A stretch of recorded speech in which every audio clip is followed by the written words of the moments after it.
لله رب العالمين أشهد أن لا إله إلا الله وحده لا شريك له وأشهد أن سيدنا ومولانا محمدا عبده ورسوله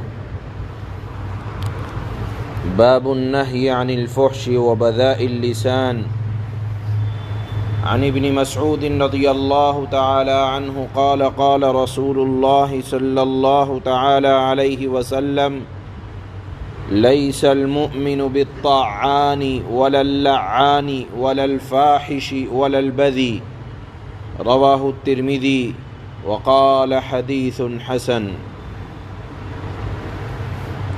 بہت زمانے سے آداب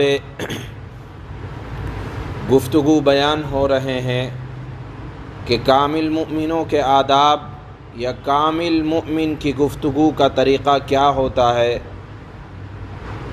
اس کا بیان چل رہا ہے۔ آج کے باب میں حضرت علامہ امام نووی رحمہ اللہ کے بیان کرنے کا مقصد، باب کا عنوان یہ ہے کہ مومن ایسا بھی نہیں ہوتا کہ وہ مذاق میں کسی کو ایسی بات کہے کہ جس سے دوسرے لوگ ہنس پڑیں، جس کو کہا جاتا ہے اشارتاً یا کنایتاً کسی کو طعنہ دینا، یا بعض لوگوں کا آج کل تو مشغلہ ہے کہ ہنسانے کے لیے دوسروں کی عزتوں سے کھلواڑ کرتے ہیں۔ تو مومن ایسا نہیں ہوتا کہ اپنے منہ سے ایسا جملہ نکالیں کہ دوسرے لوگ ہنس پڑیں۔ کسی کی عزت کے ساتھ کھلواڑ کر کے ہنسانا یہ کامل مومن کی شان کے خلاف ہے۔ اللہ کے نبی نے فرمایا کہ مومن، کامل مومن نہ تو طعنہ دینے والا ہوتا ہے، نہ لعنت کرنے والا ہوتا ہے، نہ بدگوئی کرنے والا ہوتا ہے، نہ فحش گوئی کرنے والا ہوتا ہے، اور نہ ایسا ہوتا ہے کہ جو گندی بات کرے۔ یعنی لوگوں کو ہنسانے کے لیے گندی بات کرنا بھی کوئی بات ہے؟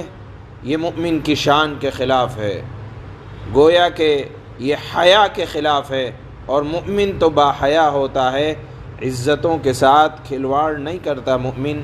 یہی بات اس حدیث کے اندر بیان کی جا رہی ہے، اور یہ بات ایمان والے کے کمال اخلاق پر دلالت کرتی ہے کہ جس کے اخلاق کمال کے درجے کو پہنچے ہوئے ہوتے ہیں، اس کے یہ اوصاف ہوتے ہیں جو حدیث میں بیان کیے گئے۔ باب النہی عن الفحش، فحش کلامی، بد کلامی، بد زبانی کی ممانعت کا بیان۔ مسلمان طعنہ دینے والا نہیں ہوتا۔ حضرت عبداللہ ابن مسعود رضی اللہ تعالی عنہ سے روایت ہے کہ آپ صلی اللہ علیہ وسلم نے مبارک ارشاد فرمایا کہ مومن نہ طعنہ دینے والا ہوتا ہے، نہ لعنت کرنے والا ہوتا ہے، نہ بدگوئی کرنے والا ہوتا ہے، نہ گندی بات زبان سے کرنے والا ہوتا ہے۔ اس حدیث کو حضرت امام ترمذی رحمہ اللہ نے روایت کیا۔ سبحان اللہ و بحمدہ، سبحان اللہ۔